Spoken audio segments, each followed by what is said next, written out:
Alright, let's break into my new office. I've been trying to come up with a way to stay down here and keep working while being socially distanced. So I got a container and I'm building myself an office out front of the shop so I can still be here. There we go. So this is my version of a socially distanced office.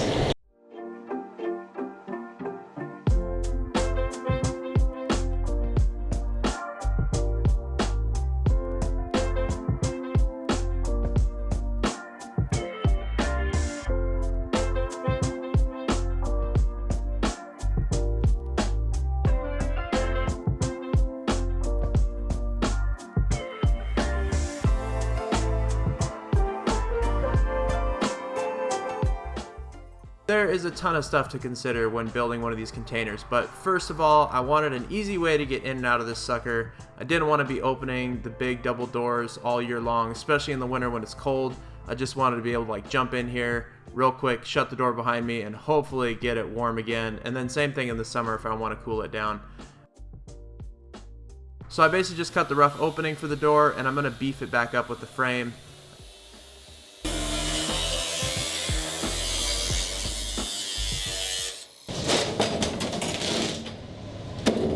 Picked this up for a job this month, and I think this is the perfect thing to use it on. Pretty cool. This will let us rip cut steel, stainless, aluminum we can do on the wood table saw, but I'm going to try and do a plunge cut here on the rest of this door.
Alright, we got a door. Well, almost. Not really. Barely.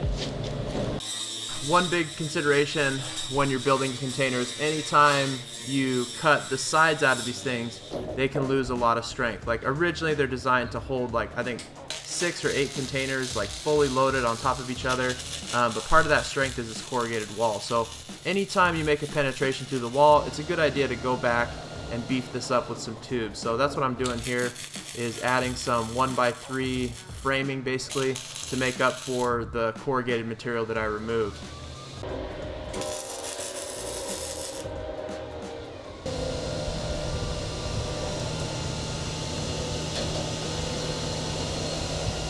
Just hopefully nobody notices that I cut an inch too big and had to scab in a couple pieces later, but you know, it's metal, we're making it work.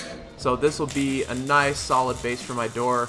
The biggest thing here is to make sure everything's square. If your frame is square, the door is going to hang nice, it'll be way easier to install, and just everything will go smoother down the road. Once I got the door cut in, I went ahead and hung it, and the next step here is insulation. I got my daughter Paisley to come down and help me. She wanted to earn some extra money, and I figured it was a good idea to hang out with Dad and teach her how to work a little bit.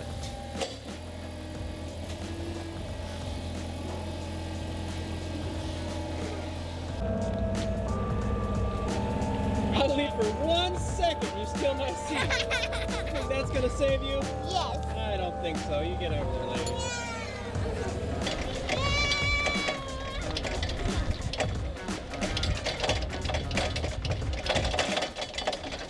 So first step is we basically have to take these corrugated panels and turn them into flat ones. So they've got all these pre-cut shapes. These go in the walls. These go up in the ceiling, and we glue these in first, and then the rest of the system just mounts over the top of the corrugation. So let's keep blowing.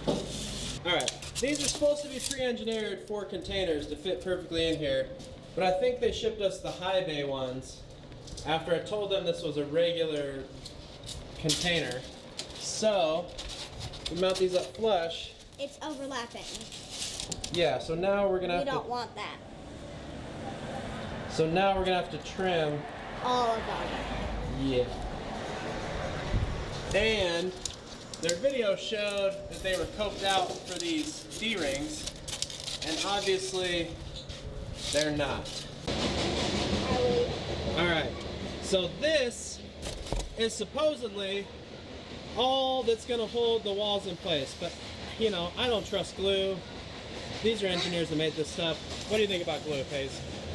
I love it. Classic. It's handy. Yeah. Very handy.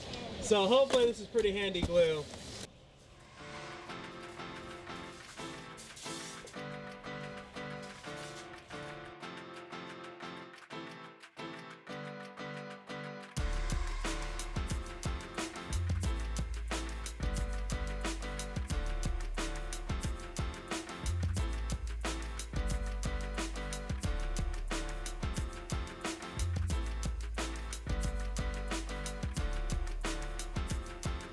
Alright, just 16 more of those to do. Oh,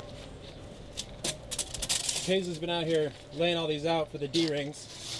So I'm going to start cutting these around here so I can fill in the rest of all the blank spots in there.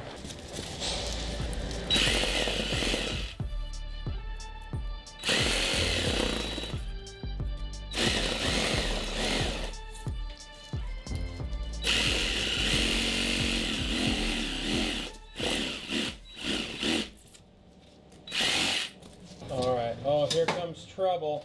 uh-oh. What are you doing with that band-aid on your head still? I got a boo-boo on my brain and then, Mom put a band-aid on it. Uh-huh. Because it was bleeding.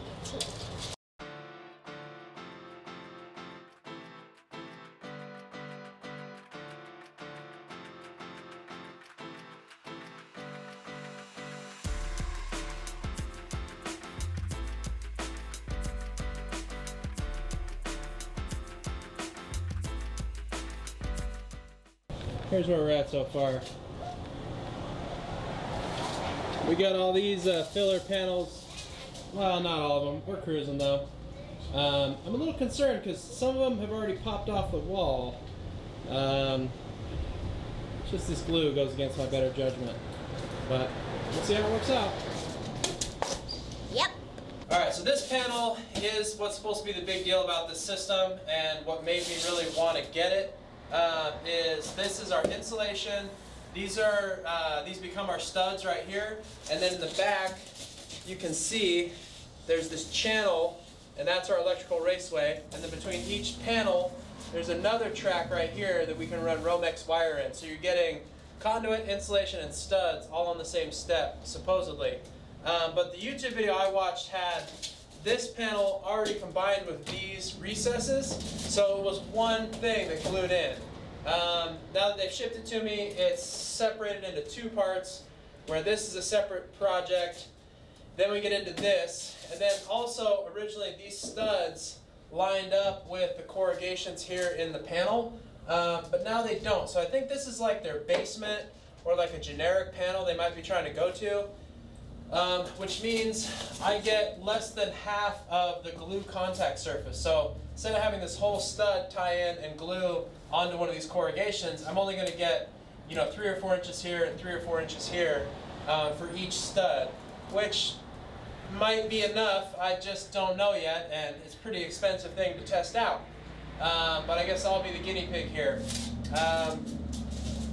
So they told me that these are now supposed to mount sideways like this, which changes us from 16-inch stud spacing, which is traditional, to 16-inch stud spacing down the wall.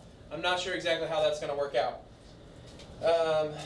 But there's really only one way to find out, and that's to start doing it.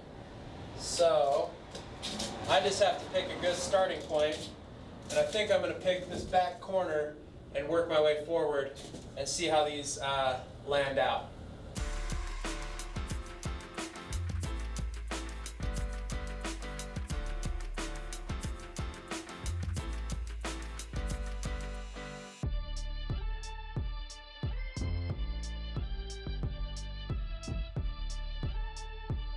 Alright guys, give me a sec.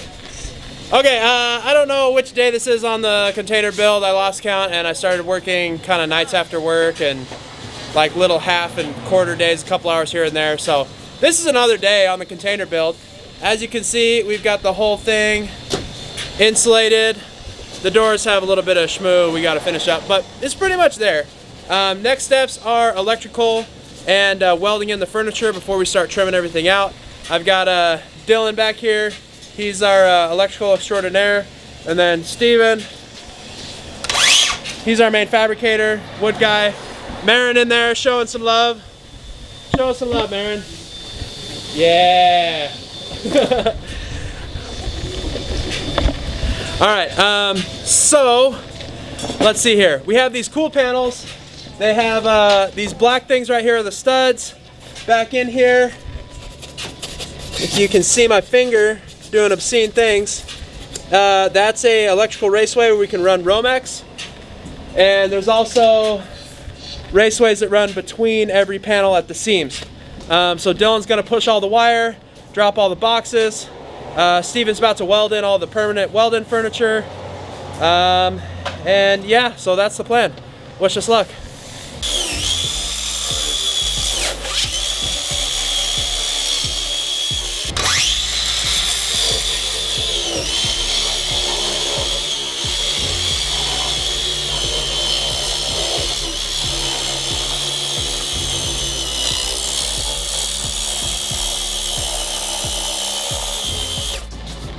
Do you wanna build a snowman? Here's our main service panel. It's gonna plug in with the RV plug. And then these are all our electrical boxes for power, switch over there, lights up here, more power on that back wall. Sucker's coming together, guys. Hey guys, thank you so much for watching. If you want to see how we did the rest of this shipping container, go ahead and hit subscribe down below. We're going to follow up with this in some more videos, and you can see how we built and trimmed the rest of this thing out. It's awesome. All right, later. I got to get back to work.